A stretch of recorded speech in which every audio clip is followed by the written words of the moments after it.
Happy New Year, Nigeria. Welcome to our very first broadcast here on Breakfast Central. Thank you for riding with us all through 2024, and we hope that 2025 brings pleasant surprises for you and that lots more good news on the Breakfast Central show. My name is Olive Emodi, and you're welcome to the show. And I am Osao Gilbo, also saying Happy New Year to our viewers here in Nigeria and across the world. Thank you very much for sticking with us all through 2024. And as we've said, the new year promises to be even bigger and better here on Breakfast Central. We hope that you entirely enjoy all our production. For the next 2 hours, as always, we have some of the major conversations happening in Nigeria this morning, amongst many other things that we will be sharing with you, of course, including the news. But, of course, to start with the, critical conversations for 2025 as we start off the year, I believe that we should maybe start to think about New Year resolutions for Nigeria and for the Nigerian government, and some of the things that, we maybe, should, serve as reminders to the Nigerian government as it gets into the new year. There have been gains in the last few years. I mean, for this current administration, there's a few gains, but there's still a whole lot more that Nigerians are hoping and begging that will be implemented. The rule of law, a stronger justice system, or a more, a better justice system, security set up across the country, respect for Nigerians' rights, the freedom to freely protest, and many other things that, of course, will come up in conversations as we proceed. But let's start with Olive this morning. I mean, you've listed a number of the New Year resolutions for Nigeria.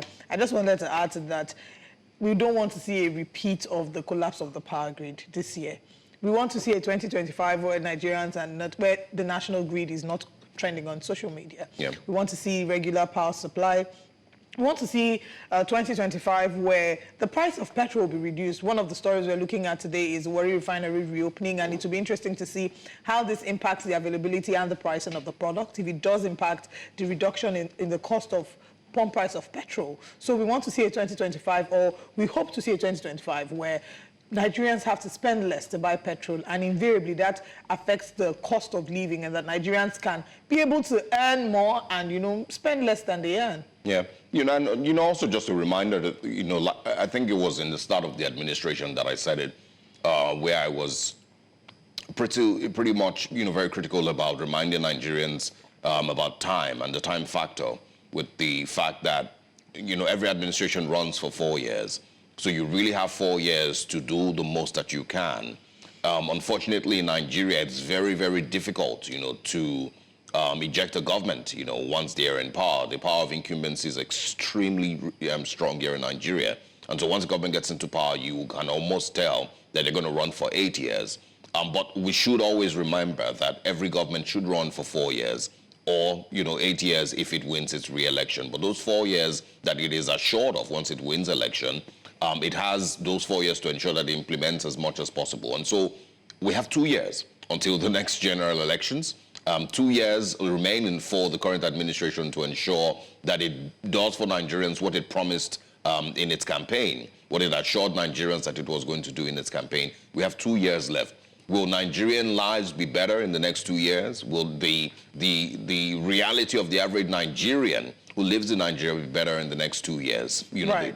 That's another reminder of the time factor that Mr. President needs to always keep in mind. Yeah, whilst we speak about the responsibility of the president and the leaders, I think it's also important that we speak on the responsibility of the citizens. We as Nigerian citizens, what role do we have to play in governance? I think it's another year for us to remind ourselves that we need to be involved. Standing on the sidelines and making commentary is not just enough. Being able to understand how government works, how policy making works, being actually interested in knowing how to be able to hold the government to account, and also being able to exemplify leadership in our small spheres of influence. So you govern a little group of people, the way that you show up at work, the way that the personal values that you have. Because at the end of the day, when we criticize our leaders, what we don't realize oftentimes is that these leaders are made up of Nigerians. They often say that Nigerians deserve the leaders that they have, and that's because everybody who's there is a Nigerian who was once a regular Nigerian and has now found themselves in office.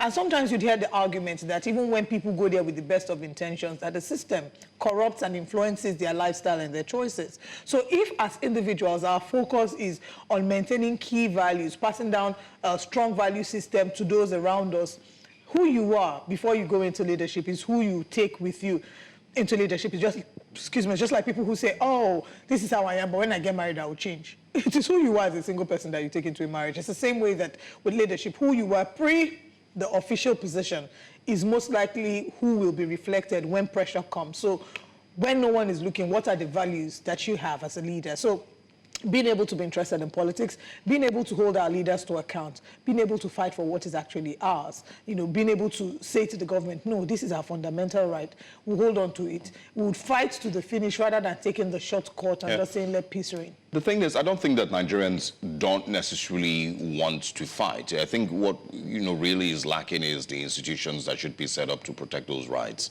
and ensure that Nigerians can make their demands. And it is we're human beings living in a country that make up those institutions. Yeah, I agree, but we're living in a country where the police will tell you that you need to take permission from them before you protest, which makes absolutely no sense, where a court will rule that protesters should go to a particular area and go hold their protest there. It's pretty much only in Nigeria that you hear those types of things. So it's not the Nigerian necessarily that is lacking in his will to demand, even if, yes, there is, aspects of that. But there's, I feel like the fixing of the institutions, are of much higher importance.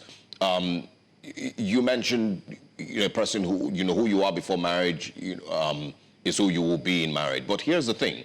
When you make commitments for marriage, for those who are married, when you make the commitments for marriage, there's an aspect of you, right, that needs to respect the institution of marriage that you're getting into. And so there are certain characters, if you're a serious person, there are certain characters that you maybe had as a single person that you would have to drop before you get into marriage. So it's pretty much the same thing, but that should happen when leaders get into office in Nigeria. The only problem here is that the institutions that you should respect, pretty much the institution of marriage, institution of in leadership and in running a country, the institutions that you should respect, that should put you in check, like, a husband or a wife will be put in check when they get into marriage, those institutions don't necessarily function very well in Nigeria. And so that person who was a corrupt individual before getting into office, when he gets into office and he gets into government, he's going to continue being that person because there are no systems and there are no institutions to checkmate him and, that he must respect. That, for me, is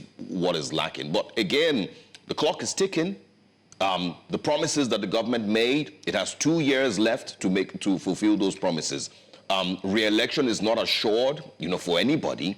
Of course, I did mention initially the peculiarity with the Nigerian case, but re-election is not assured for anybody. And so the promises that the government made, yes, 4 years may not be enough to completely transform Nigeria, but Nigerians would like to see that 4 years after, they are either on the path to a better nation, or they are actually better. The economy is better, security-wise they're better, healthcare-wise they're better, education for their kids, it's a lot more affordable and a lot better. And every other aspect of the life of the Nigerian, the kids that are on the streets, those that are in IDP camps, those that have suffered greatly from security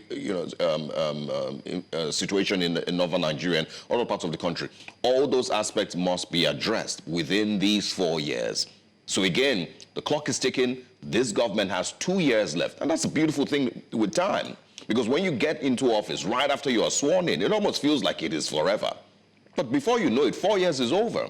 And I remember that I was reminding Nigerians the other time that any government that doesn't take intentional steps in fixing your country in those 4 years is wasting your time. Right. You would never get these 4 years back. We would never get the time between 2023 and 2027 back. And so if the government doesn't take those steps that, give Nigerians a better life, they have wasted our time. I agree with you. I mean, at the end of the day, I think, like we've said, the government has its role to play, the individuals have their role to play, and we as a nation, we must demand better of our government. We must demand better in terms of leadership, accountability, and also the people that we put into office, right? Also, even being interested in running the affairs. Usually people would say, oh, I'm not interested in politics, I'm not interested in stuff like that. But if you're not interested in politics and you completely remove yourself, if the good people, the people of character and integrity refuse to go on the playing field, you leave us between the devil and the deep blue sea. But as we count down to 2027 elections. We'll continue to, here on Breakfast Central, bring some of the biggest stories and create awareness. Maybe before the show comes to an end, we will then talk about our own personal resolutions to ourselves and to our country as we wrap up the show. Maybe that should be our way to wrap up. But let's share with you our top stories this morning on Breakfast Central. Nigerians welcome 2025. It's the countdown. Some did theirs in the church, some at the beach. Where did you do yours? Federal government gets $1.5 billion World Bank loan for subsidy and tax bills. And away from that, jubilations as NNPC restarts Warri Refinery. They say that it's up to 60% capacity. We'll talk about that shortly. 2024 in retrospect, educators list issues and seek overhaul. We reviewed the newspaper front pages, the very first paper review for the year. All these and more on Breakfast Central.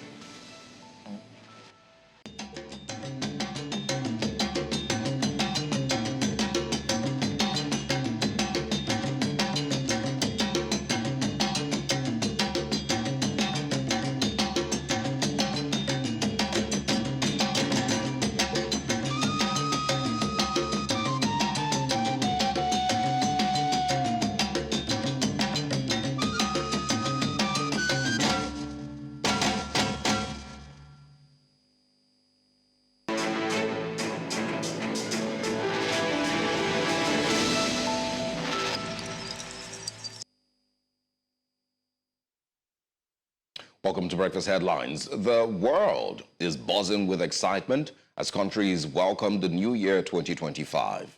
Now, as the clock struck midnight across different time zones, nations ushered in 2025 with spectacular firework displays and festivals.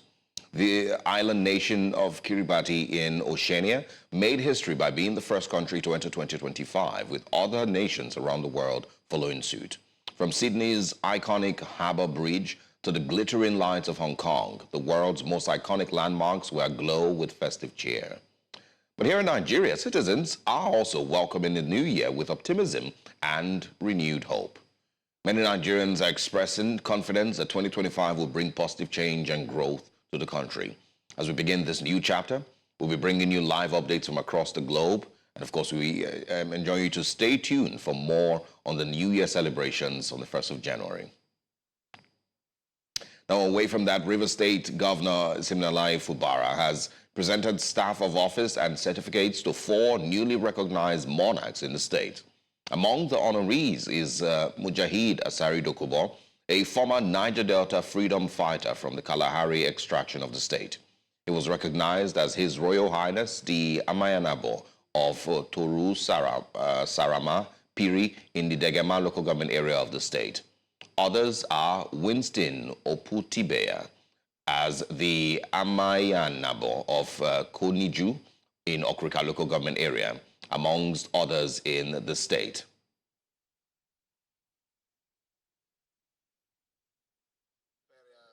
In terms of this recognition this evening, it's not for personal aggrandizement, but for service. It is a call, a responsibility to help us protect life and property in your domain.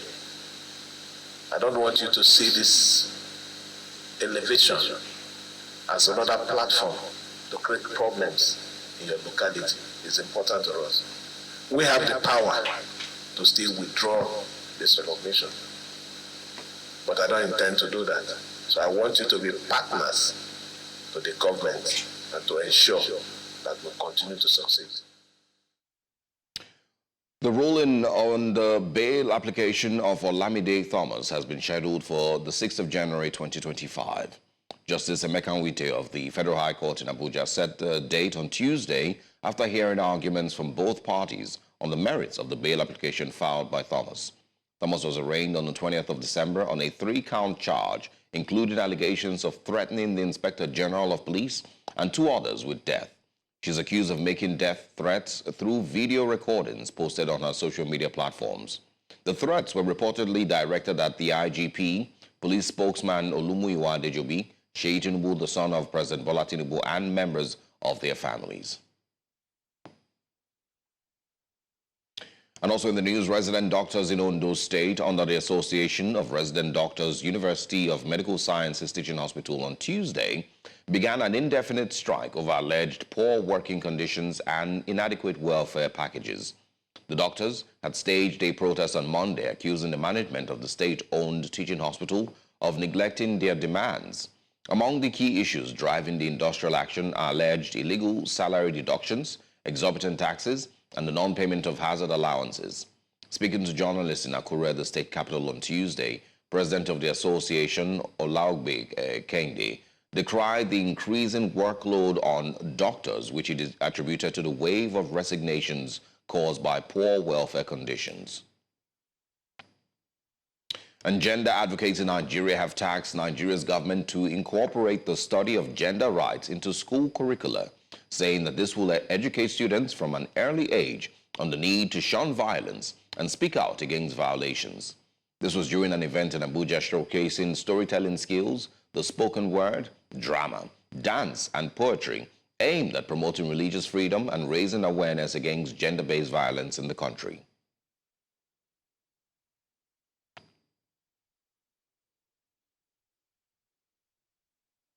And that's all on Breakfast Headlines. Now let's head back to Breakfast Central and continue with our top stories.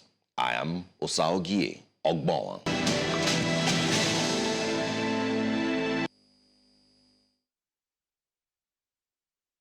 Welcome back.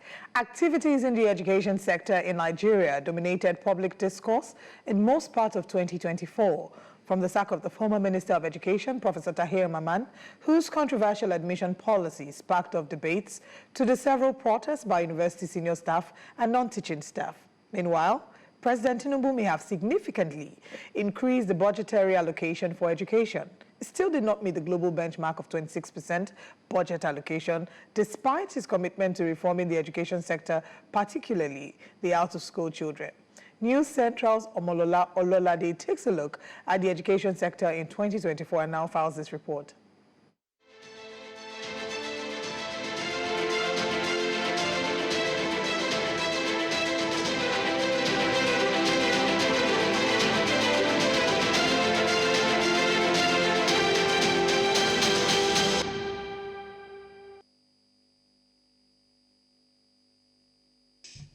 Cautious optimism trailed President Bola Tinubu's signing of the 28.7 trillion naira 2024 budget into law, just as attention shifted to ministries, departments and agencies expected to provide monthly performance report to the Nigerian public. Education is one of such ministries, and its major highlight for 2024 was the unveiling of a roadmap to significantly transform the sector until the sack of its minister, Professor Tahir Mahman, by the president, allegedly due to the slow progress of the reform happening in the sector. A lot of people alluded is sacking to the educational policy which he came up with, which was not welcomed by majority of Nigerians. Well, no one can attest to the fact that whether that's actually responsible for why the president relieved him of his duty as a minister. But one thing I'm certain of is that cabinet reshuffle is a key component part of public administration. One of the major challenges inherited by the new minister was the high number of out-of-school children in the country. The northwestern part of Nigeria has the highest number of out-of-school children with 8.3 million, followed by northeast with 5 million. States like Kaduna, Oyo, Bauchi and Katsina are working on getting out-of-school children back to the classroom. Lagos State is not left out as the government has also expressed commitment to tackling the challenge. In the ministry, we continuously rescue kids off the street. Some of them that we see that are able to be rehabilitated, we take them to our homes, rehabilitate them, and some of them, and after that, we either integrate them back with their families or, hand them over to our Ministry of Education to see if they can be educated. In October, The Non-Academic Staff Union of Universities and Senior Staff Association of Nigerian Universities embarked on an indefinite strike to protest the non-payment of their withheld 4-month salaries by the federal government. The Academic Union Staff of Universities, ASU, may not have gone on strike this year. Their members remain unhappy about how they are being treated by the government, especially regarding implementation of agreement with the union. Nigerian lecturers are poorer today than they were 20 years ago.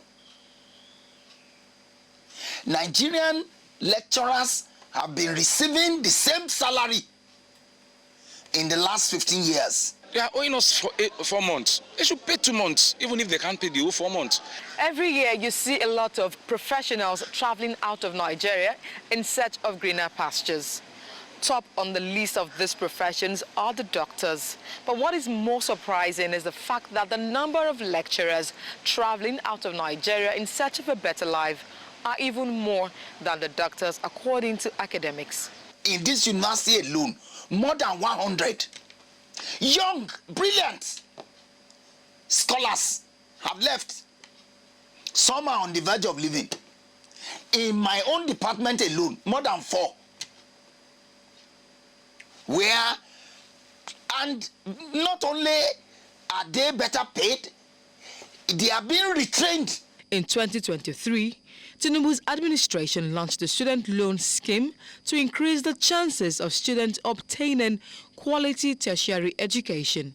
Over 104 billion naira have been disbursed to almost 615,000 students since inception, with a projection that the beneficiaries may hit 2.1 million soon, according to the Nigerian Education Loan Fund. In spite of the progress made so far, some students remain skeptical about the loan scheme. Even if I'm in a million naira, imagine paying 120,000 naira every month because of, so I know I won't be able to enjoy my life and this kind of lifestyle I want for myself.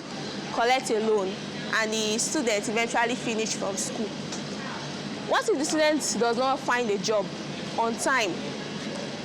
Will the student be still entitled to that loan? Although far from UNESCO's 26% benchmark for budgetary allocation, Nigeria's 15% budget for education this year is seen as a step in the right direction, as it remains the highest the country has budgeted in the past 8 years. I think that the president needs to do more, not only at the federal level, but at the state level as well. There's the need for us to have an educational policy that focuses on the needs and aspirations of Nigeria. What do we want Nigeria to look like in the next 10 years, in the next 20 years, in the next 25 years? That will shape our educational policy, which will determine the resources that is allocated to education. However, many Nigerians hope that the recent appointment of Dr. Tunji Alausa as the new Minister of Education will help revitalize the education sector in 2025 and beyond, as transforming education is critical to Nigeria's growth and competitiveness in the world. In Lagos for News Central, I am Omolola Ololade.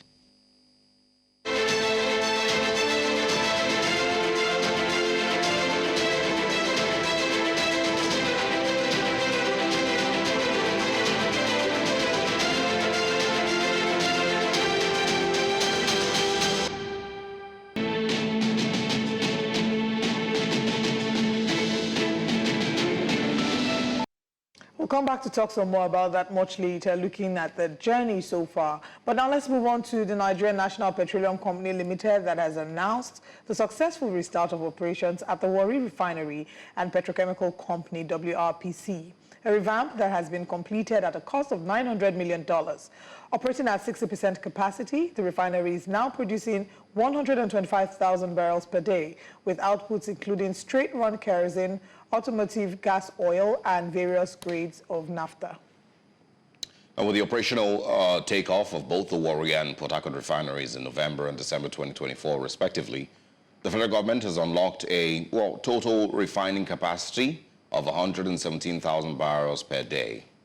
Looking ahead, the NNPC said it is set to accelerate work on the Kaduna Refinery and the second phase of Port Harcourt's 150,000 barrels per day facility.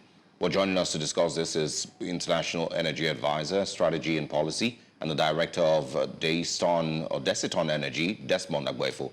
Good morning. Thanks for joining us.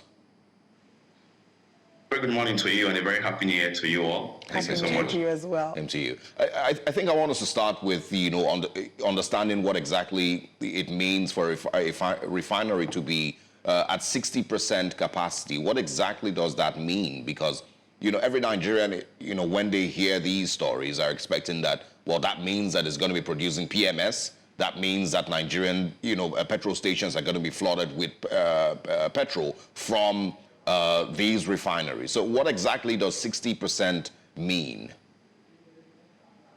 Well, thank you very much. 60% is not a bad number to start. And first of all, I need to start by saying that it's a welcome development. We saw that just at the nick of time, just about when the year was about to end in 2024. This is now 2025. 60% capacity is still a far cry from its optimum capacity, I must say. And just to put the numbers correct, 60% is 75,000 barrels per day capacity. It's 125,000 that is installed. So what that means is that we'll be having up to that capacity that will refine, not PMS this time around. It's according to the GCO of NNPC. It's diesel, kerosene, LPG, and some heavy naphtha.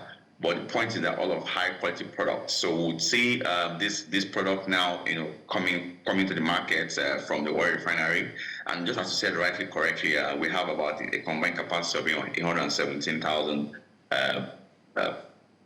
barrels per day capacity of a combined with the Warri and Port Harcourt. So clearly, the 60% it's a good place to start, and it's also good to mention to Nigerians that as much as we are all deficit of all the issues to see in the refinery today, this refinery has been saddled with a lot of issues from being moribund for years. We've seen a lot of issues in the financial constraints, technical issues that has been a big issue for a long time. We've seen aging infrastructures in this refinery. All of these are issues that has kept us where we are. But again, I must say 60% is a good place to start. You see, I've always been an advocate of it's better late than never. We see this step as a good point to move us forward. It's very time that we're having struggled with buying fuel at almost 5 times the price from when we kicked off in 2023 price regime. It's been 5 times the price, which is a big bust in the economy of the Nigerian people. It's also been an issue with people trying to struggle to get the product, even if they can afford it. And there's a whole lot to talk about it, but I think it's a good place to start. All right, 60% capacity. How does this ensure that it contributes to our ability to no longer rely on imported products? And how does it really shape the journey for Nigeria's local energy security conversations? Thank you very much. You see, the slogan for the NNPC is energy for today and energy for tomorrow. And clearly, we're still behind our required capacity. Nigeria has 445,000 barrels capacity per day. Combined now, it's about 117,000, which is just about 10% or so of what we used to do. Clearly, what that really means is we'll still definitely have to, have what that means to support these volumes that we need in the countries per day.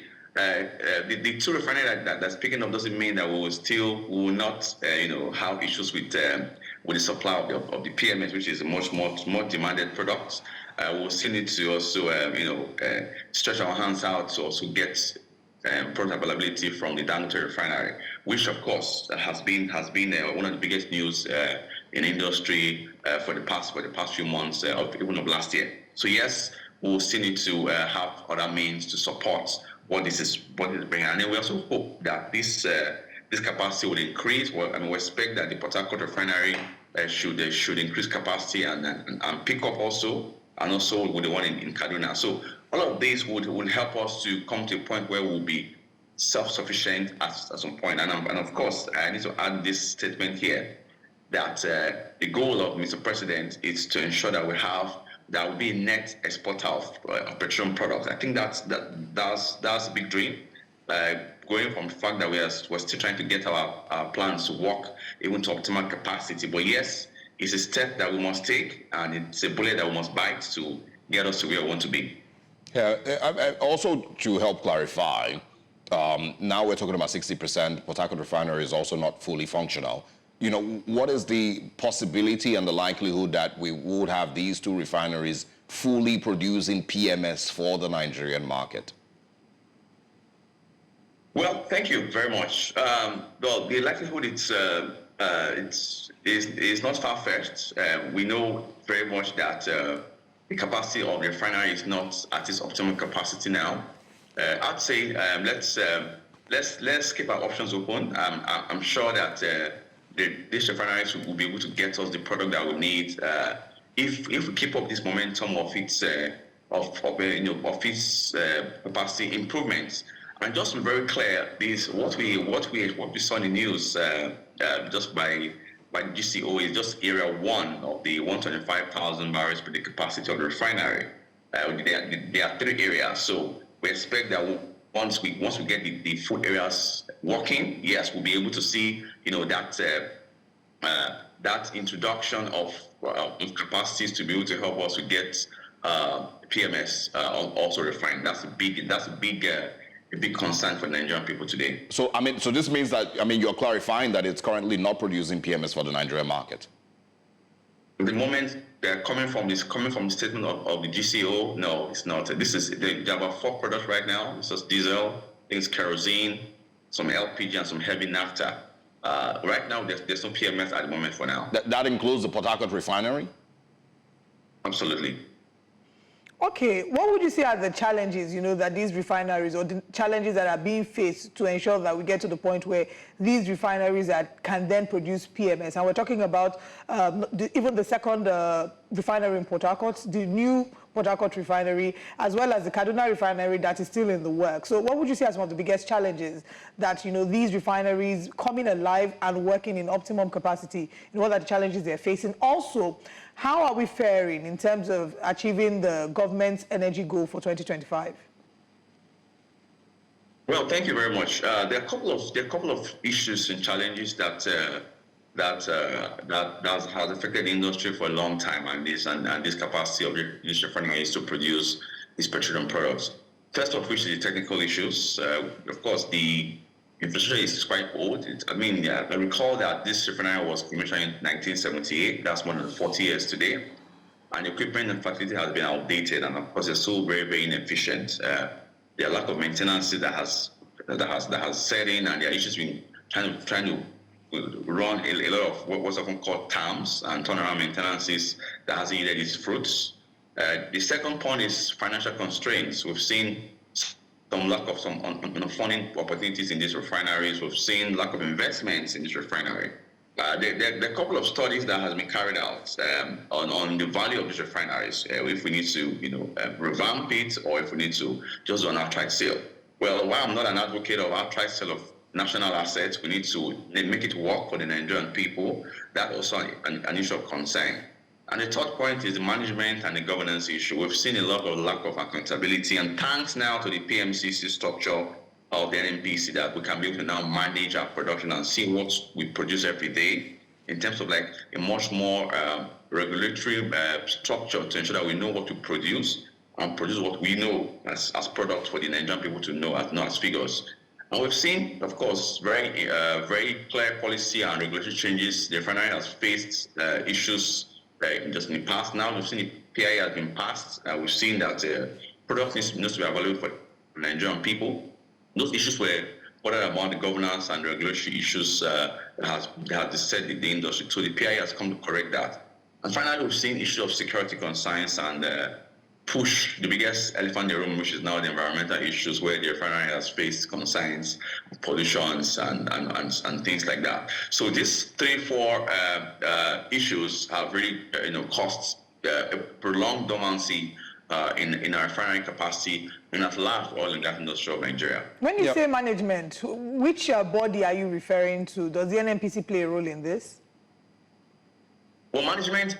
So the refinery sits with the NMDPRA, which is now the body that oversees the management of the refineries. So the management issues here is due to the fact that there seems to be a lack of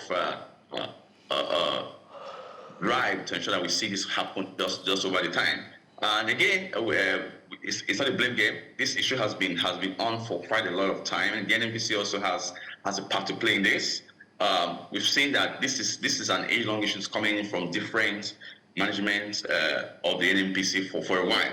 So it's something that has not been focused for a long time, or for a couple of years now from the management side of the NNPC. But now we see, of course, an era of renewed hope, and I hope we have this renewed hope stay longer than we'll expect. We've seen that now. We've seen a president who is looking to ensure that this works, regardless of whether it's financial management or not. We see that this has to work for the Nigerian people, so that we reduce over dependency on trying to bring in imported products into the country. Yeah.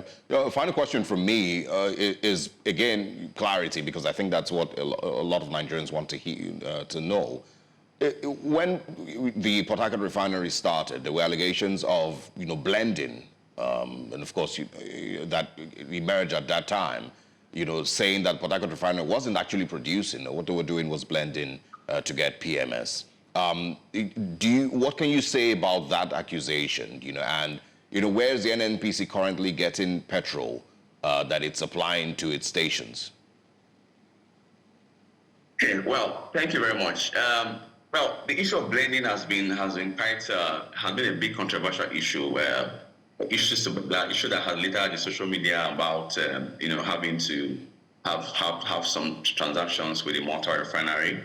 But again, I think what is important is the NNPC sits as the chief custodian of the Nigerian petroleum industry, and clearly the structure of the Nigerian industry is clear, whereby the IOCs or the operators, sits on the left side of the divide, and NNPC sits on the right side of the divide. Clearly, there is a capacity that the NNPC must provide, and the IOCs or the operators also must have available for the Nigerian markets. Clearly, it sits around section 92, I think, of PIA, that says that product will not be available for the Nigerian people from the government. That's the point. And so, because we operate quite a complex structure in our fiscal regimes, the IOCs that operate the production sharing contract also have a mandate to ensure that products are available. So yes, we will see that the economy needs to hold an NNPC accountable for that, but they are the chief custodians that ensure that products are available, because of course they issue the licenses to companies who produce this oil. So they also have a mandatory and regulatory role to play to ensure that products are available. It's a leadership organization in the oil and gas industry. All right, Desmond Agboifo, thank you for joining us this morning. Well, we would say that this is some good news to start the year with, and we look forward to see much progress in Nigeria's oil and gas sector. Thank you for your time this morning.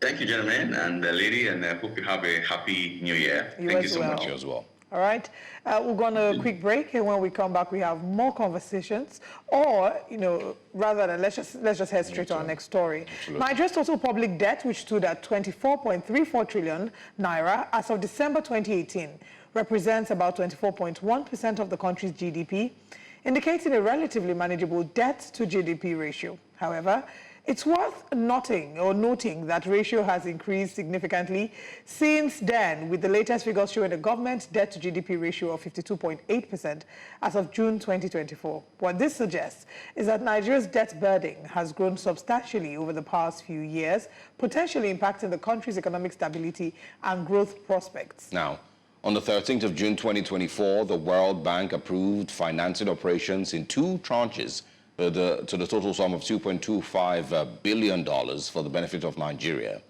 This loan is aimed at supporting Nigeria's unstable economy with a focus on protecting millions of citizens who have faced growing poverty. And on Sunday, 29th of December 2024, Nigeria received the full $1.5 billion loan from the World Bank, made possible by the federal government's successful implementation of crucial reforms. If you recall, Nigeria has received several loans also from China, the IMF, the World Bank, African Development Bank, and so on. The big question really has been, have the huge sums been adequately utilized for the purpose which it was given? We'll be discussing the implications of this loan, including the potential benefits and challenges, as well as the government's plan for utilizing these funds. Joining us to provide valuable insights into the economic context and the expected outcomes is Kalu Adja, who's a financial analyst. Good morning. Great to see you. Happy New Year. And thanks for joining us. Hey, Happy New Year. Happy New Year. You as well. Maybe before we even get into the loan conversation, I want your quick reactions to the Warri Refinery, being said to be back in production now at 60%. What's the significance of this? And, just your quick thoughts before we get into talking about the loan. Yeah, the law of economics says that if there's more supply, prices should fall. So we want to see prices fall. That's what Nigerians are concerned about. If there's more supply from Warri and Port Harcourt, then the PMS pump prices should come down in Nigeria because that's the law of economics. If it doesn't come down, then we have to ask questions. So that's just a short reply. Yeah. Okay. All right. We'll see. Time will tell. Now, let's talk about the loan. The concerns a lot of times when we have these loan agreements with the World Bank or the African Development Bank or who else, is really mostly about how are we ever going to repay these loans, and also what are these funds being used for? We're talking about billions and billions of dollars over time. Is this one any different? Do you feel any different about this $1.5 billion now, or are you still questioning what exactly is this money going to be used for, and how do we ever repay these funds? Yeah, well, overall, we're always worried about the borrowings, right, in foreign currency, because we can't print that. We have to earn that to pay it back. But this particular loan is more like a stabilization, should we say a supporting loan. It's got very, very long moratoriums before you get charged an interest, and it's very, very long term. This 2.25 billion is actually two tranches. One is, you can say, it's a more maybe commercial-sided loan that's going to use to support the budget, support the effort that's stabilizing the currency, the tax reforms, the revenue side of the reforms that the present administration is doing. The other part, about $750 million, is going to go really towards that, the welfare program of the government, to say we're going to pay monies to households to sort of have a safety net as we reform the economy. As you know, we've removed subsidies, which means that there's now going to be higher costs. So the World Bank is saying we're going to support you because we asked you, or we say we nudged you, or we gave you the advice to take up those subsidies. We're going to support you by giving to the poorest of the poor in Nigeria a safety net that would then allow them to at least survive. While the other part of the loan is going to go towards budget support, capacity building. It's a structural adjustment program that's legal in Nigeria. Subsidies are gone. We're now faced with the market prices, and that's going to be a huge change. Would this get done over 5-10 years? We're doing it over 24 months. So lots of dislocations in the economy, lots of pain, and we hope that at the end we see the benefits. But that's what's going on right now. All right, you've talked about the safety net. Now, these safety net, how confident are you in the ability to be able to meet the desired or the intended targets, those who are the financially and the economically insecure households? How confident are you that these will get to the necessary recipients? I mean, we started off with the last administration with a $500 million loan from the World Bank again to do the safety nets. And this new administration said something. They did not rely on the registrar that the old administration had done. That tells you all you need to know. In the year 2024, 2025, when we have lots of, IT and all that AI, we should have a register secured by biometrics, where people are not paid cash, but even paid through e-Naira or to their bank account, these funds, that it goes out to people and you can do an audit trail.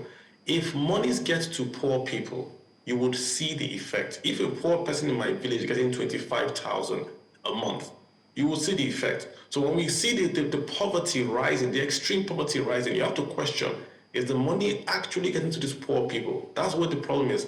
Nothing wrong with the loan. We must take care of the poor. But if this money is really getting to the grassroots, we will see the effect. So if we're not seeing the effect at the grassroots, at the very, very extreme poor, then we'll have to go back and look at the methodology, how we're sharing out funds. If it's in cash, I'm not in any way optimistic. It's got to be online, through their phones or whatever, that we can track an audit trail and see where it's going. We should see where it's being spent on. We hope to see where that money is being spent to and then do a report. What did they buy? How did they buy it? So that also aids decision making on the Nigerian side to say, okay, this is how we can support the Nigerian side apart from the World Bank loans. So for now, we're using IT to our benefit for now. So I'm not yet there yet to say I support the implementation of that funds from the World Bank. Okay, I mean, we don't have a very good history of being able to track these things, so I understand where those concerns are coming from. I'm sure many other Nigerians, when they see these stories, pretty much believe the same thing, that these funds are not likely to get to who they're intended, and nobody's going to account for most of it. But I also want to ask, one of the challenges people always point out when we get into these loan agreements with the IMF or with the World Bank or whoever else is that there are maybe other little details written in small print, concerning these loans that Nigerians may not be made aware of. Does this one have any of such that should worry you? Not really. I mean, if you go online, you can read the World Bank loan. You can read about this loan from the World Bank itself, even from the IMF and all that, right? These are development loans. If it's an IMF loan, it's a bit more stringent in terms of what they require from you. But again, remember, Nigeria is doing a structural adjustment program. They won't say it that way, but we're taking away subsidies. We're increasing taxes. We are saying we're going to use the market pricing on all transactions. So costs are going to go up. These loans basically are going to come to fill in the cracks, to fill in those spaces for now. The idea is growth. We want to promote growth, and growth should pay back these loans. So whatever the small print is in the loans, if you grow the economy, you can pay it back. Remember in 2005, we paid back a lot of this loan because the economy was growing. We were exporting crude oil about 2 million barrels a day. We got the funds to pay back. The problem today really is that we're not making a lot of revenues, right? And again, we have this huge inflation that is just hanging on our necks right now. So even though the government generates £1 billion, inflation takes away about 200 million from that. And that's the problem we have. So it's not the fine print per se. It's on our own ability locally to grow the economy, to then create those fiscal revenues that we can use to service this debt and to then see the effects locally, yeah. All right, and do you think that the World Bank has faith in Nigeria's ability to, work with the current loan structure? We've seen that, I think it's in 2 tranches with different maturity periods. So does this loan structure, first of all, say anything about Nigeria's financial stability, and does it say anything about the World Bank confidence in Nigeria's ability to repay these loans? Honestly, I've questioned where we get so many loans. I think the World Bank is very, very confident in Nigeria. Not just this admin, but they've been giving Nigeria a lot of loans. I question sometimes, all these loans they are giving, how are we going to pay it back, But again, it's 2 loans. So one is small commercial, in quotes. The other is really for the safety net. That's why they've sort of broken it down, It's like it's a reset loan and a DSF loan, something like that. The other one is safety net. We're getting these monies, we're going to give it to poor people. Right, and it's a long moratorium, and then so the idea is if you take these poor people out of poverty and they don't contribute to the economy, you can tax them and you can repay these loans. That's essentially what it's all planned out to be. The economy has got to grow, people have got to be employed. That employment creates economic growth, which generates fiscal revenues, which services loans in the long term. That's the plan. So we have to ask ourselves locally, it's not the World Bank's fault. We have to ask ourselves, what are we doing with the money? Are we creating growth? Are we creating the indices for growth? That's the question. What are we doing with the funds? If we take $1, that's almost 1,600, right? What are we doing to then invest our money locally to grow the economy tomorrow? That's really for us to answer. All right, so we need to go on a very short break. When we come back, I want you to speak a little bit more about the claims of misappropriation of funds. If you remember, not long ago there was the alleged mismanagement of 350 billion naira ANRIN fund that, of course, also came from the World Bank in 2018. So, would like that you also speak a little bit more about that, and of course the Fitch ratings that have also put some significant worries with regards to Nigeria's repeated seeking of loans. But we'll talk about these things when we come back from this break. Stay with us. Welcome back to Breakfast Central. Of course, we're looking at the conversation of where Nigeria is regarding the loan given to Nigeria by the World Bank, and we're joined by a financial analyst, Kalu Aja. Thank you once again for joining us. All right. Now, before we went, on that break, I had mentioned, once again that I think you needed to speak a little bit more about the worries of misappropriation. In December, I think, just, a couple of days ago, actually, in 2024, there was the report about the reps probing the alleged mismanagement of 350 billion naira ANRIN fund, which was given to Nigeria in 2018, also by the World Bank. Speak a little bit more about those concerns that you also have. Yeah, well, I wouldn't like to speak about the specific incident, but overall, Nigeria has got a big problem when we get funds for development and we don't use them. Let me give you a bigger instance. You have the dam in Taraba that the Chinese did the counterpart funding, and then we have a report where the former minister, is now being probed by the EFCC for taking the counterpart funding and more or less, spending it. So it's not just a particular case you've mentioned, but you can go back, the health case, the AIDS money that we got in Nigeria from the USAID, lots of funds that we get into the country. Nigerians don't have a lot of confidence that when funds come into the country, they are utilized for what they are supposed to be used for. And it's not just this particular case. And that's why when we see Nigerians here, World Bank, IMF, they get worried. When the IMF gives you a loan, it's supposed to be to say that they have come to your country and they are satisfied with the macroeconomic stability of that country to even get a loan. You see Argentina struggling to get a loan from the IMF. Other countries struggling to get a loan from the IMF, Pakistan. But Nigeria seems to be able to get these loans easier than those countries. It could be that we have sort of a macroeconomic base better than them. The World Bank has complained the data from the federal government is inaccurate. This is the World Bank complaining that the data they get from Nigeria is inaccurate. So it's not just the corruption or taking of monies, but the actual numbers that we then put out and say this is real. There are also worries about that, and that's the problem. So when there's no confidence, even when you want to do the right thing, you then get into roadblocks, like the tax reform bill. So I hear you, you can pick on all these issues, and that's what's going on here. That's why on this program today. We don't trust the ability to invest those funds, and we think it's going to be a debt trap down the road. So I hear you, it's a problem, and we can't run away from it. Okay, we'll come back. I mean, you've mentioned tax reforms, and at some point, if we have enough time, I'd like us to talk about the Reset and the Amor program. But let's talk about the Fitch ratings. They've warned that Nigeria's economic stability will be affected if we're not able to work on our fiscal deficit reduction target. So we'd like to get your thoughts on that and, how possible these predictions are and how maybe they can be avoided. Yeah, in simple terms, Fitch is telling Nigeria that, listen, you've borrowed a lot. You've had 2 record deficit budgets, and they're saying the revenues that you are projecting to bring into the country, if you don't bring those revenues into the country, there's going to be a lot of trouble, right?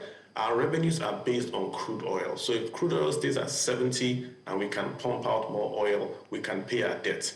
If oil goes to 60, or we cannot pump out the 1.8 to 2 million, we're in big trouble. That's what Fitch is saying. Because we haven't grown the economy beyond crude oil. The non-crude oil part of the economy is really not generating forex, and forex is what funds the Nigerian economy. So the only hope I see is Dangote refineries, not just because of the PMS imports, but the exports of the byproducts of crude oil that's going to give us a second line of forex coming in. But it's still crude oil, and that's what Fitch is saying. If we don't stop borrowing, or we do not stop, borrowing in foreign currency that we cannot service that debt, then we're going to be in trouble. If oil prices fall, say to 50, 60, we're in deep, deep, deep trouble.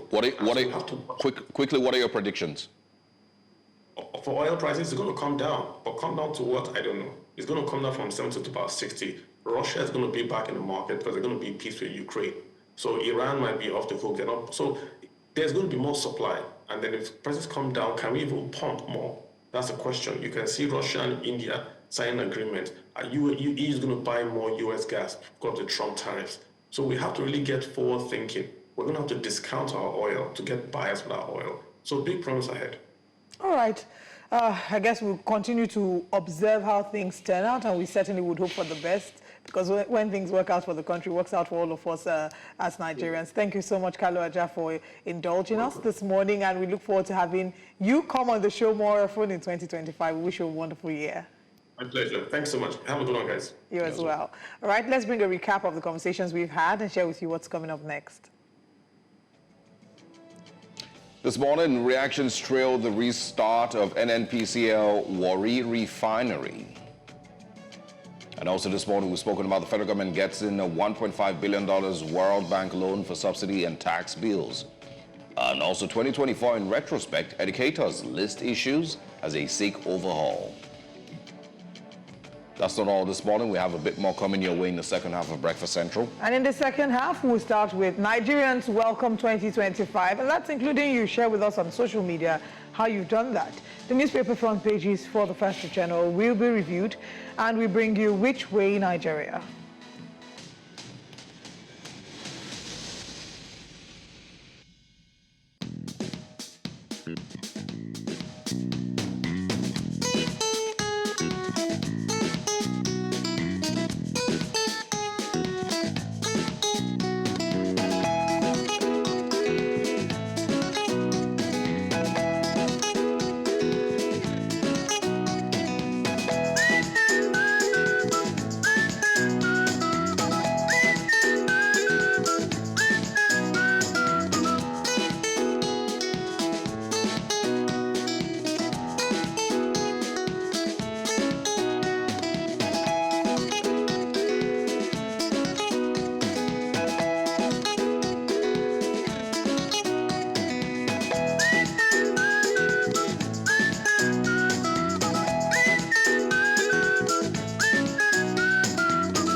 Welcome back, and it's time for us to get into the newspapers this morning and share with you the major stories making headlines across Nigeria. But before we do that, let's go to a stopover this morning in Delta State, Asaba, where Austin Azu is going to be joining us live from there to give us a live update of what is going on in Delta State this morning. Good morning, Austin.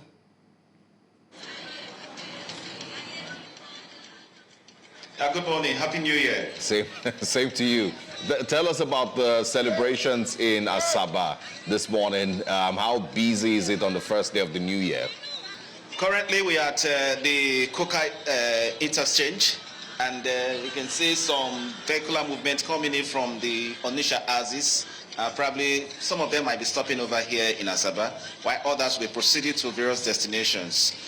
However, it's quite light this morning, unlike what we experienced a day before this particular day. That was yesterday. Unlike yesterday, we had this place was a beehive of activities. A lot of persons were coming in, and this particular spot we are is one of the terminals that those who are coming from Lagos, Abuja, Warri, and other places tends to, drop here before they continue their destinations. It was quite an exciting moment yesterday night, the crossover service. A lot of persons were so excited. We are actually at the church. We visited most of the churches, and the excitement knows no bounds. And their hope and their aspirations is for a better year 2025. However, we'll have a cross-section of respondents who are likely going to share to us how they are feeling today. Okay, let's meet you. Your name and your designation. Okay, I'm Mrs. Vivian Okocha. Okay. How are you celebrating your new year? Oh, I'm celebrating this in a big way with the Lord. Last night I was in church with my family, and I was happy to be in the presence of God to see 2025. Yes, the new year actually comes with a lot of demands, and a lot of persons do make New Year resolution. What were your New Year resolution yesterday? My New Year resolution was to come closer to God, to embrace God in this 2025, so that every of my good heart desires, I will achieve them all, and to be a better person, to serve Him more in this 2025. That is one of my New Year resolutions. All right. Thank you. We have another respondent. Please come, please. Okay. All right. Please tell us your name. What's the camera? Tell us your name and How are you celebrating your New Year? Peter Praise Mora, that's my name. Celebrating my New Year, I'm glad I made it, not just me, every other good people. And I like it quiet because things are real tough. If you survive 2024 to 25, it's just mercy from God. So what were the things you experienced yesterday going to church? I think we need to put some few things to play, like the fireworks. Plenty of time is an unsafe act. Like if you go to the developed world, you have a Christmas time where you could do your fireworks, not just something you do rampant. Some are hot, a lot of unsafe acts, which I think, and I beg the government, and even the church security or wherever in the crowd, to put it to play by making things safe, mostly for little ones and innocent passerbys. The economy is quite biting hard on everyone in Nigeria. How are you celebrating your New Year? I had a good time with the charity home, the less privileged kids. With the less privileged kids. It's not all about celebration of New Year, it's not about yourself, but it's been a blessing to, and which I wish churches will emulate equally, to like make love and make a home for every other people, not just talking. Okay. Of course, I will ask you your agenda or your New Year resolution. Before that, what's your take on Nigeria government? I don't tell government, but I think government has to do with the people and for the people. Whoever is there, I think the pastors, churches, mosques are closer to whoever is in power. They should try to draw them close and do things positively. Kill self and make 2025 a better world for each and every one of us. Okay, your final words, setting agenda for our leaders. Setting an agenda for our leaders. One, the Bible says pray for those in authority. Plenty of times they get swept. It's not all about self. The leaders are human beings like you. They still need your cooperation and your prayers. Okay, your name again? Peter Praise Mora. Thank you very much. Okay, all right. I have another gentleman here. Please, just tell us what's your name? Okay, Francis Obinawafo. Okay. What were your experience yesterday going to church? Yeah, it was superb. It was okay. It was not easy. After 12 months of the months, you see yourself in the new month of another year. It's a privilege. God is faithful, and honestly speaking, I enjoyed myself in the service. I enjoyed myself in the church. I don't have any cause to regret it because at least I'm available, I'm alive, my children, everybody in my household is alive. That is a glory to God Almighty Jehovah. Of course, you ought to be in your family house celebrating with your family. Currently, you are here. Please, can you tell us what you are doing here? Yeah, I'm here because it's where I make my daily living. I actually come and arrange my office and make things what's supposed to be. But in a short while, I'll return back home, but I have to put things right because some people are traveling. If you see, it's an office that needs to put in place. If you don't make yourself available, things may go wrong, probably drivers, and based on what anything happened at night and all that, I don't want to assume that who is ever is not responsible, that I can be able to, apply the road. I have to step the person down so that everybody will get to his or her destination successfully without any challenge or issue. Okay. What's your agenda for our Nigerian leaders, particularly politicians? Yeah, honestly speaking, I want to say that what is happening right now in this country is not what is expected of us as the subjects. We expected more than that, but it's okay. I pray that God Almighty should try not as kind to touch their hearts to make things easier and much more better for the subjects. We that's under them, so that life will be much more better for every one of us. All right. Francis Obinawafo. Thank you very much. Right, Austin. Thank you. You quite agree with me that the respondents here are quite happy for crossing over to the new year. And one thing they are asking God is for God to protect everyone, to see us through this 2025. However, not to experience what we experienced in the year 2024, the economic hardship. Right. They're only asking that God will grant our leaders the right decision for them to lead us and implement the policies that ought to benefit the people very well Austin, across all boards. Thank you so much for bringing us updates from Asaba. We wish the people of Delta State all the best, and we wish the rest of Nigerians a wonderful 2025. Absolutely. Thank you. All right. Okay, we have our guest in the studio who's joining us to review the papers. We have Habib Haruna, public affairs analyst. Thank you so much for joining us. Thank you very much, and Happy New Year. Happy New Year. How did you do your own crossover? Because we've seen everybody here in... No. For the past 40 years, I do my crossover to the bottom of beer. So it's funny, but I do it a lot, my God. I don't believe in going to religion. Nigerians are very religious. They're not godly. You see all over the world, people are going to parks. Religious, not godly. Religious, not godly. Oh. Nice one. You see them going to parks. But in Nigeria, you go to church or mosque. Well, we still went to the parks. I think there was the Light Up Lagos. The only one is at race course. So I think we don't have that tradition yet. But personally, I was unto myself, and later my wife. So would you say that you would rather see Nigerians at the park celebrating the entry into the new year? No, you see, those things are personal. Yeah, they're personal, and that is why these religious leaders, these clerics, exploit our people. Yeah, ignorance and poverty. It's personal. You can be at the park and pray to your God. Very true. A minute to 12, pray to your God for a better year. Very true. All right. Let's get into the newspapers this morning. We kick off with the Punch newspapers and share with you the major stories. New Year message, Tinubu promises massive food production, 15% inflation in 2025. President pledges better access to credit, eyes $1 trillion economy. Also, 2027, opposition can't unseat Tinubu without merger, says PDP chair. Federal government invites Nigerian leader for talks to douse tension. We can also find at the bottom of the Punch there, NERC orders discos to buy 95% power generation. 2 arrested for defrauding Canada-based Nigerian of 110 million naira. And of course, you can see Lassa fever, cholera, others killed 952 in 2024, says the NCDC. And then pictures of the New Year celebrations in different parts of the world. Those are the major stories on the Punch. Oh, Nigeria on life support when Tinubu took over, says Akpabio. Oh, my.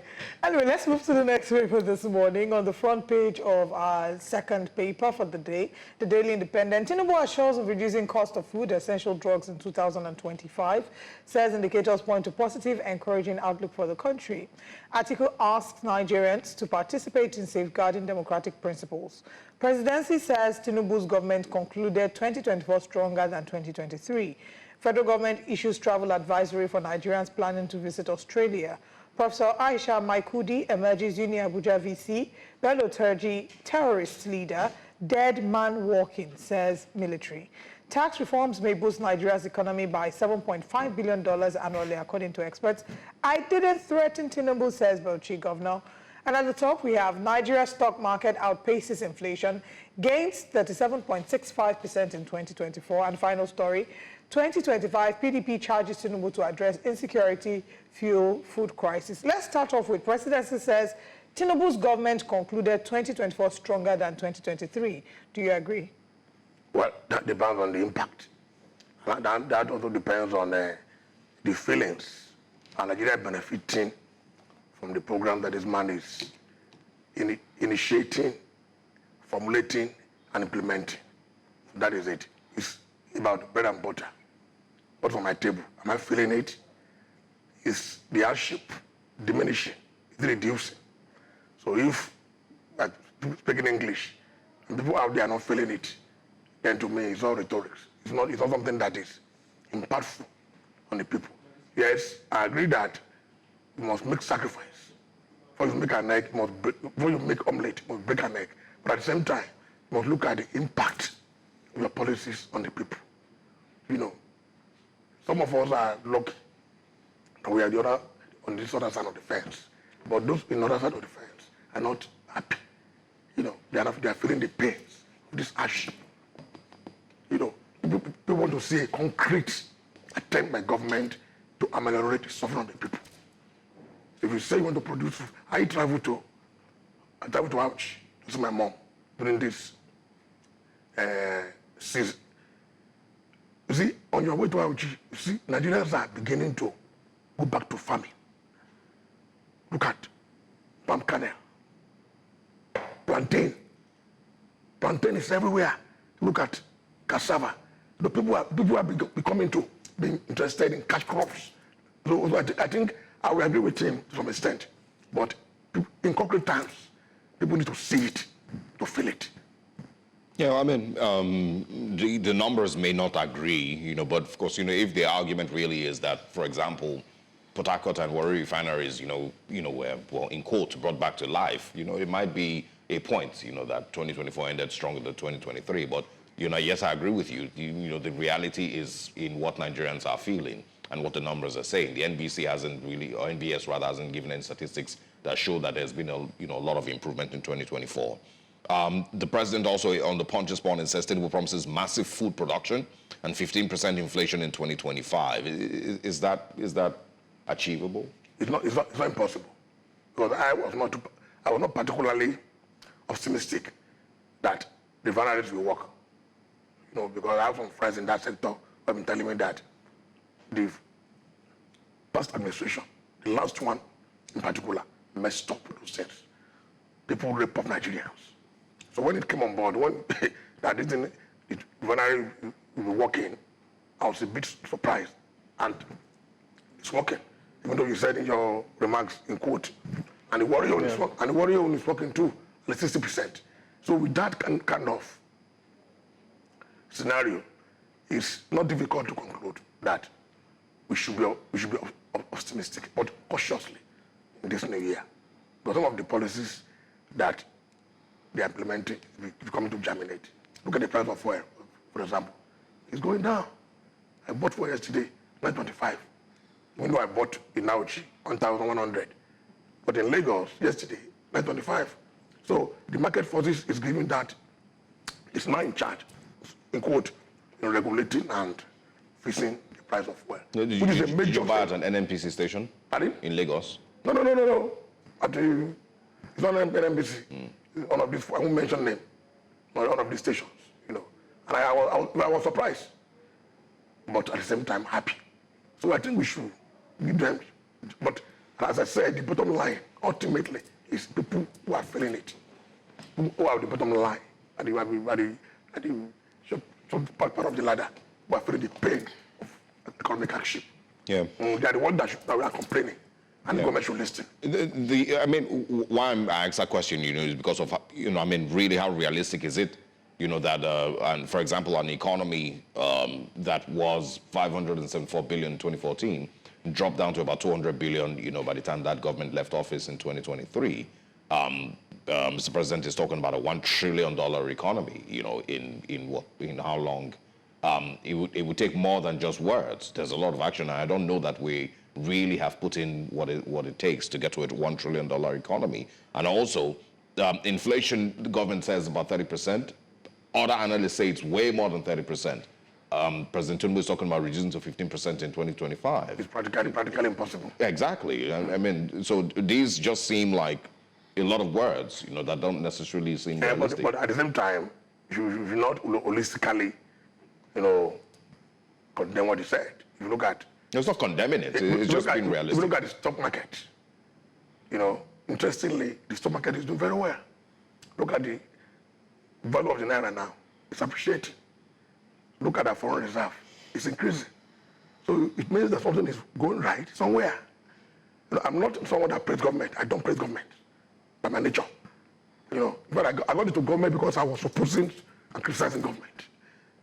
So if I see any green light somewhere, I should appreciate it. Okay. That's what I'm saying. That is important. But what you said is a truism.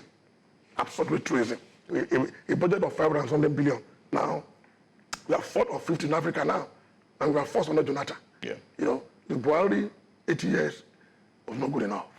Let's face the reality. But the Tinubu administration, part of, they're coming into office, they campaigned to continue where the Buhari administration left off. Senate President Godswill Akpabio has said that the Tinubu administration inherited the presidency or a nation on life support. And, I want to get your thoughts on that statement. The fact that, on the one hand, that's their campaign. It's one party. Do they get to excuse themselves that they are a different administration, seeing that they're all one party, the same ideology? Do they get to excuse themselves from the ills of the Buhari administration? As a political reporter of many decades, there's campaign promises and there is governance.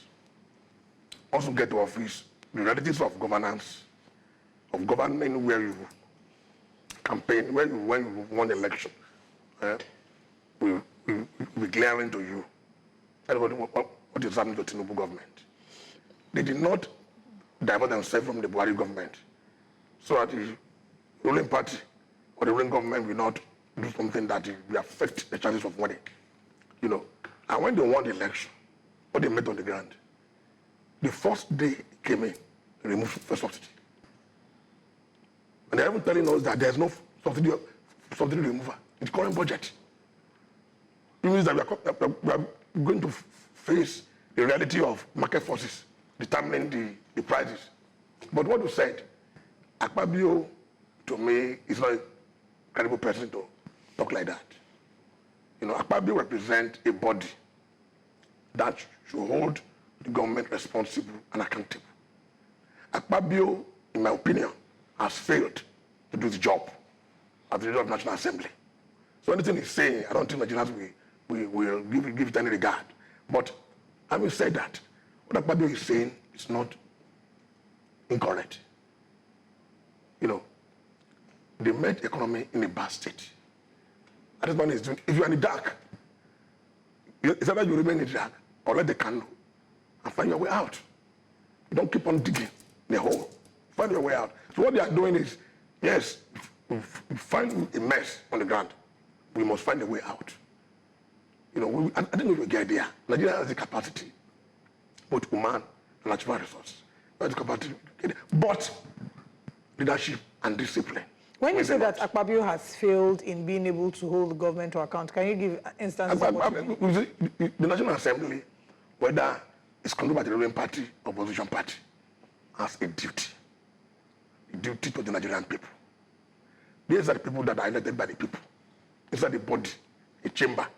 So don't support the government in everything they are doing. No, you represent certain segment of the society, certain interest, which presupposes that you hold the government accountable. If they are wrong, I've not seen Akpabio and his co-travelers doing that when and if they are wrong. You see, Akpabio to me is like a department in Aso Rock. You don't need to fight the government, but just let them know that these are the rules that you must obey. In democracy, the parliament that is headed by Akpabio control the purse, and the presidency executive controls the sword. But how has Akpabio and his people been able to make sure that the purse is not unnecessarily and unconstitutionally opened by the executive? There's no control. Yeah. That's what I'm saying. They have a pretty big budget as well, you know, every year when they're drawing up the National Assembly budget. But you know, also important to mention, you know, that I think his time would, you know, do Nigerians a great favor, and you know, over time, Nigerians are going to be able to look back and rate who they would, you know, regard as the worst performing National Assembly and Senate President. If you remember, the current Senate President, Godswill Akpabio, every now and then dresses with the president's, you know, cap insignia. If President Buhari had won, I'm sure Ahmed Lawan would probably have also won, you know, the same thing. So they're pretty much at par, you know, with their performance as National Assembly leaders. But going by history, we saw a Buhari presidency and a Sharaki-led National Assembly. The same party, but working in the interest of Nigeria. Yeah. Sharaki was more assertive. Sharaki was more independent. And at times interdependent. Yeah. And Sharaki was more pragmatic. They're not seeing that in Akpabio. Because the way it came in. People are making. And when you are going out on the street or you're driving by and you saw the convoy of Akpabio, bros, there's no way you'll be happy. That's what I'm saying. They should conduct themselves. Let's see it, that they are working for us. Yeah. But the way it is, I can tell you that they are not working for us, they are working against us. Okay. The Punch also this morning, opposition can't unseat Tinubu without merger, says PDP chair Damagum. That what? In 2027, opposition cannot unseat Tinubu without a merger of parties. No, I've said it in this program, in your absence, or your presence. You see, in that kind of politics, the nature and character of Nigerian politics, as a third world country, you cannot defeat a ruling party that coming together, that forming an alliance. It happened in Kenya, it happened in Ghana, and it happened in Nigeria in 2015. Yeah. So they have to be reasonable among themselves. The likes of Kwankwaso, the likes of Atiku Abubakar, the likes of Peter Obi, and the rest. They should look beyond the immediate, at the bigger picture. That how can they win? Because you must win to rule. You must win to consummate your ideas and agenda. If you don't win, you cannot do that. So the best thing is to win. Form a coalition. I expect them to do that. In fact, I'm going to write something strong on it. There must be an alliance. When Tinubu and Co came together and put Buhari forward, I was involved. I was working with Lai Mohammed. Because the belief was that Buhari was very elective. Buhari has the vote of the North. Only look for some in the South. And they moved together, all of them came together. Amechi, Tinubu, all of them came together and worked for Tinubu, worked for Buhari's ascendancy. Now Tinubu is there. So you have to find a way. There's no any magic word. There's no any easy route for the presidency, for the opposition, without a concrete and deliberate efforts by the political characters to come together and work to unseat the APC. If they don't, this might have a smooth sail. Were you involved in the strategy, for the Buhari? Absolutely. Very much involved. Was it something you genuinely believed in? In Buhari's, yes. Initially, yes, I did. Why? If I don't believe in it, I'm a very forthright person. I know, but why? What exactly? Because I believe that Buhari was bringing something to the table. That Buhari was a man that is forthright. The man is genuine. The man is that is incorruptible. At what point did your perception change? Was it before the end of his first administration? It changed by the second term. So at the beginning or midway into the second term? At the beginning of the second term. Right. So the first 4 years were not convincing enough? Initially when it started, when it delayed from this government, it became disturbed. Now what is my waiting for? When I saw his government, I was not particularly happy. Then along the line, things changed. But the second time was what really got me. That was so the names that were eventually, there was the delay and then there eventually was the cabinet. The names on the cabinet were not that best 11. I was expecting best 11. Yeah, wasn't that a good enough Look sign? at the government of Jonathan, Obasanjo. Yeah, that's what I'm asking, because you're saying that you found out or you started to have a rethink in the second term. But I'm saying that when those names were put forward by President Buhari then, didn't that give you, a sign that this was not going anywhere? I said that they were not our best 11. But you didn't give up then? No, I did not. I didn't believe that Baba Megiskia have something to offer. But when the second time I came and I saw the list, I gave up. Maybe that might have been a little too late at the point where you gave up. I don't like someone that is too laid back. Look at President Tinubu. You can't blame me for being a laid back person. The man is a politician. He's a sweet person and very smart. Good to bank with it. Smart guy. I've watched him. His political journey, you can tell that there is. So I only hope that he can demonstrate leadership and take us from to the next level. So far, would you say you only hope he can demonstrate leadership with what you've seen so far? Do you believe that he has demonstrated leadership? I like that are very bold. Man is very bold. He will take the decision.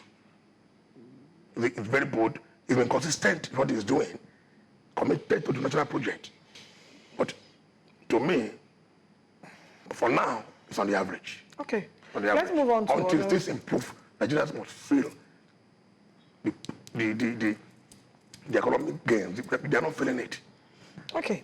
On the front page of Daily Independent, federal government issues travel advisory for Nigerians planning to visit Australia. So the government of Australia had also issued a travel advisory sometime last week, I think, or was it on Tuesday? They issued a travel advisory saying that Australians who want to visit Nigeria should be careful. They had, in fact, I'm going to quote them, and they said, reconsider your need to travel to Nigeria overall due to the volatile security situation and the threat of terrorism, kidnapping, violent crime, and the risk of civil unrest.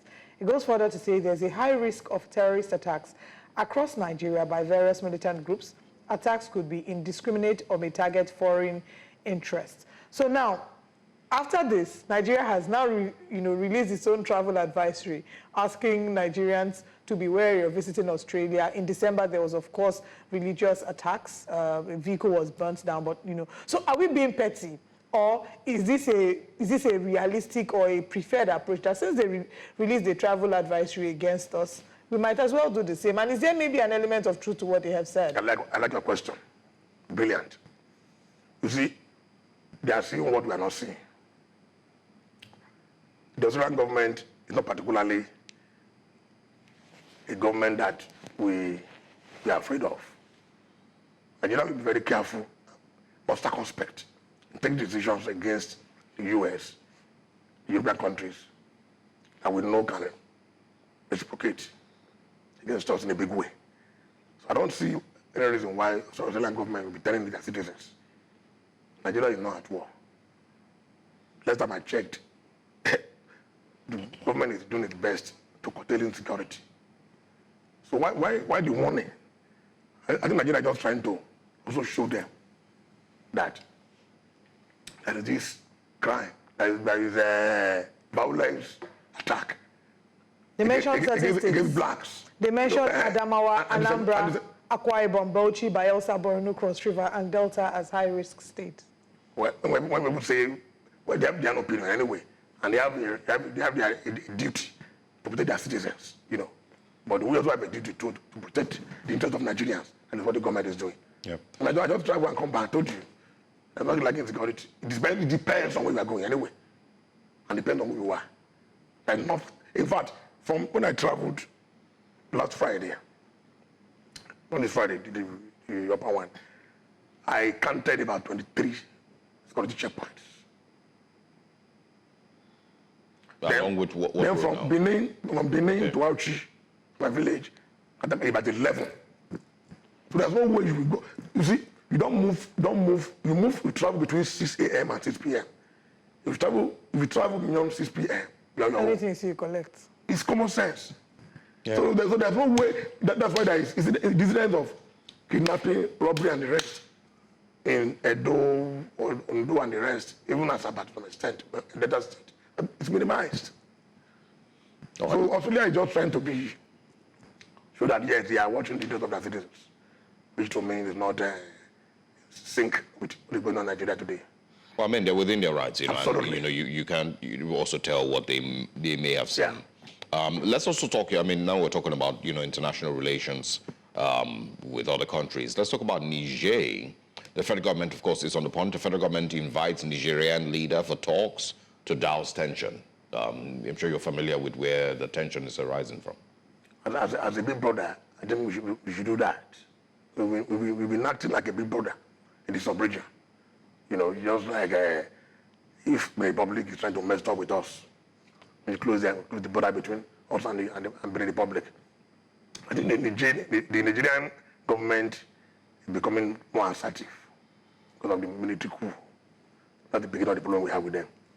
And then when the French left the place, and Nigeria went to, President Tinubu went to France just a few weeks after. Yeah. That shows you that the Nigerian government will not be too happy with it. So, and when Nigeria is trying to be smart and reaching out, is that, they've been acting and meeting to forestall the spread of terrorism in the sub-region, in the Sahel. So you can't be fighting when this thing will exacerbate. Yeah. So we have to meet them, talk with them, and find a way out, find a middle way out. That's what they are doing. And I think it's a smart move. It's not every time that you flex your muscle. By the time you have to softly bring them to the table, let them understand that if you don't act in the right way, these are the consequences, these are the repercussions. I think I don't think Nigeria can afford to mess up in Nigeria. No. That is why the broader role we are playing should be commended. Yeah, I mean, there's many other ways to look at it because the repercussions, are also not just for Niger. If there's a crisis between both countries, Nigeria would also have a lot, seemingly, has a bit to lose, and it will be troubled with. So I'm certain, it's important that both countries sit down together and talk things out. Absolutely. All right. I think this is where we'll be wrapping up on our newspaper review this morning. It's been very, very interesting. Thank you very much for joining us and for starting the new year with us this morning. It's my pleasure. Thank you. And Happy New Year once again. Happy New Year. Wish you a wonderful, wonderful year. All right. I will, of course, bring you Which Way Nigeria coming up next. What a way to begin the year. But we can't, of course, kick this away. And this time, you find out who your real enemy as a Nigerian is. Stick around.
Welcome to 2025, ladies and gentlemen, and I felt it is important as we start off the new year to do a reminder.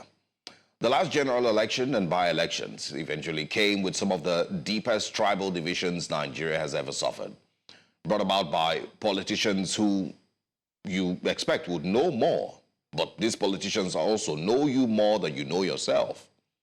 They know very well how to play you with tribe and religion. They know very well how to divide you. Those who their election strategy is simply to divide you with bigotry. And just like I've said in the past, you can weaponize tribalism and bigotry as much as you want to win elections. But the problem is that you can't turn it off right after the elections are over. That's not how it works. Tribalism and bigotry remains long after you've won the elections. But that's where we found ourselves in the past few elections in Nigeria. Sadly, Nigerian voters most times eventually find out that they have been deceived months after the elections, when they see these politicians of different tribes and political parties and religious, inclinations all frolicking together. They then realize that these politicians are never enemies. The Yoruba, Ijaw, Fulani, Igbo, Nigerian politicians, they all wine and dine together up there where the national cake is shared. It is you that is carrying the different Ronu agendas on your head that turns out to be the actual clown. And so as we step into 2025, even though I don't have much faith that you would listen, but I'll still remind you that tribe or religion is not your real problem. Your enemy is bad and inefficient government. Because the failures of government are not selective in who they affect. And so if you're grown enough to have at least one functioning brain cell, it should be enough for you to still criticize a leader, even if he's from your state. Even if he is your tribesman, it should be enough for you to still criticize him. Again, I know you would not listen because the tribalism that these politicians have planted inside you is so deep. But it's important to once again say this, that your enemy is not the person from a different tribe, but instead it is whatever system or people that stop you from having free and fair elections. That's who your enemy is, that system. Whatever stops your security agencies from being effective in protecting you and your family, whatever systems or people that have kept you struggling in your 40s, while people in their late 20s in other countries are able to buy themselves houses and are thriving. That's who your enemy is. It's not the Igbo man. It's not the Yoruba man. It's not the Hausa man or the Shakiri. It is that thing that has kept you in the state that you are. Take a look at your peers in other countries, in other oil-producing countries, and see the kind of lives and opportunities that they have. Again, I know you won't listen, But in 2025, I hope that you find less time to spew tribal hate on social media. Because in reality, the failures of the Nigerian state affect you as well, regardless of what tribe is in power. Your enemy is those systems that have made children who should be in school be running across the state in traffic, wiping the windshields of cars in traffic. Good morning, Nigerians.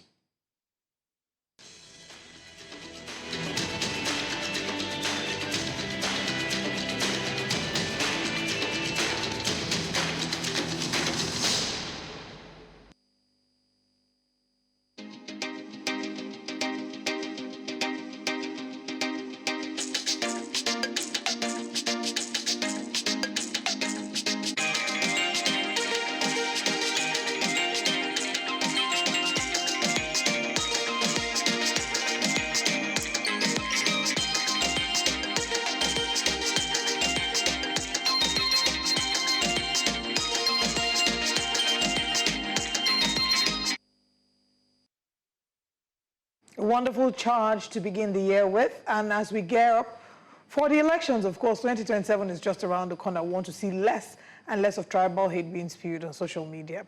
Now let's move on to another story. The Organized Crime and Corruption Reporting Project, OCCRP, has listed President Bola Tinubu as the third most corrupt leader globally. The Nigerian president is named a finalist for the 2024 Corrupt Person of the Year. Tinubu's nomination stems from his alleged ties to 20 properties in the UK purchased by associates during his tenure as Lagos State Governor. Additionally, his son, Sheyi Tinubu, is linked to a $10.8 million property under investigation by Nigeria's Economic and Financial Crimes Commission. Now, other nominees include the Kenyan President William Ruto, former Indonesian President Joko Widodo, former Bangladesh Prime Minister Sheikh Hassani, and Indian businessman Gautam Adani. The OCCRP also presented a Lifetime Non-Achievement Award to Teodoro Obiang Nguema Mbasogo, the president of Equatorial Guinea, citing decades of mismanagement and opulent living at the expense of his nation's impoverished citizens. And of course, you know, that did create a lot of conversations yesterday on Nigeria's social media page, social media space. But, you know, I mean, I also got to see a few people that I agree with that, you know, I don't know much about the OCCRP, you know, and of course, it's important that it's stated that these, well, nominations were done by voting. I think about 55,000 people who voted. And I don't know that I trust the data that was used, you know, where these people mostly centered around. Was it, you know, votes gathered across Africa or across the world? Was it Nigerians in diaspora, Africans in diaspora that also got to vote? There's many questions that I feel like also need to be asked.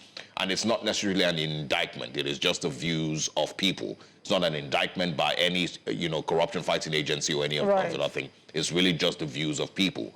And one of the things that I believe is important to point out is that if we truly are honest and sincere with ourselves, there's many other world leaders that should be on that list. There's a ton of them that should be on that list, you know, fighting and, you know, strangling each other for the top spot. There's many. And of course, not all of them are in Africa. There's many of them in the West. In the West, There's yes. many of them in Europe that should be on that top spot, you know. It's just unfortunately that whilst, I mean, we have a responsibility to hold our leaders to account, oftentimes it does seem like the West tends to make Africa look like the, you know, the black sheep in the family, and African leaders. That is not to excuse the African leaders, of course. There are a number of them that have questions to answer. But let's not make it look like corruption is strictly an African problem. It's not. It's not. But you know, like I would always point out, we have failed to also fix our systemic issues in fighting corruption. The emergence, and I'm going to use Nigeria as an example, the Equatorial Guinea case. I mean, if you listen to the details of what the Obiang family, you know, had acquired, you know, while in leadership in Equatorial, it's sickening. But using Nigeria as an example, the emergence and the foundation of the EFCC and the ICPC is a good thing, no doubt. But people would also point out that the Nigerian police itself has its own corruption fighting agency rather. And you don't necessarily need a separate corruption fighting agency, but if you have to, that's fine. But the key things with fighting corruption is preventing people, first of all, from being able to freely steal. Procurement fraud and elevated contract prices, inflated contract prices in Nigeria. It's the norm. It is the norm, and it's one of the biggest pathways to corruption in Nigeria that we still have not been able to tackle. We also don't have like strong punitive measures against corruption. We don't. It's the impunity. And I'm not recommending this, but if you see in Asia, it's why you would see that they're very, very careful. Like before you would risk your neck to be involved in corruption, you know that it can actually cost you your life. And this is in no way advocating for capital punishment. But saying that there are strong punitive measures, that's not to say that everybody, like people don't still find their ways around. But when you do, you know that if you get caught, you are in big trouble. Yes. There's no fear of repercussion here in Nigeria. Very true, because, and this is not peculiar to Nigeria alone, wealth always gives you the ability to beat the system, to beat the justice system. It happens in many other places in the world. It is just more glaring in Africa. It's just more obvious, you know, when it happens here in Nigeria. Yes, you know, so there's those aspects of it. And yes, not, you know, pushing for capital punishment, but again, even in those places that have capital punishment, it's also not so easy to just steal. Here, we have a situation where a person can build 753 duplexes in the Federal Capital Territory successfully, one person. And, you know, if that government didn't leave office, I'm sure that there would not be any investigation or it wouldn't have been found out by now. So it is the ease with which we, or Nigerians rather, Nigerian politicians, Nigerian government officials, Nigerian, you know, industry leaders can steal. That is what the problem is. Again, it goes back to how I started the show by saying our value system. Because everybody here is, even the people who are criticizing the government so frantically, the funny thing is when you put them at the helm of affairs, they will not do anything differently. They will do the exact same thing that they're criticizing. Nigeria does not have a value system that it can brag of. Nigerians were in church the whole of last night praying into the new year. We are extremely religious. There's churches, there's religious, you know, bodies in almost everywhere you turn. It has no effect on the way that we live our lives and our sincerity as a people. It has no effect on it at all. We're still as corrupt and as dishonest as we possibly can be. So it's not a moral or value system thing. It is simply the lack of the institutions that should stop you from stealing and the presence of institutions that should catch you when you steal.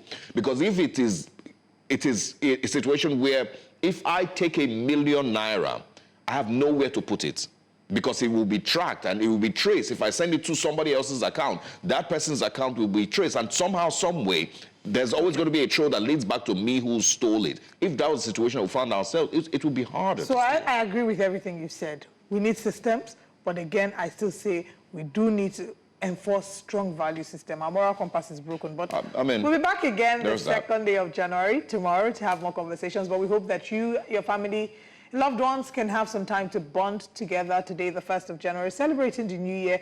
And all we have for you are best wishes for 2025 for you, your loved ones, and for us all, and Nigerians, and for our country. We, of course, will be back again same time tomorrow. Thank you for joining us.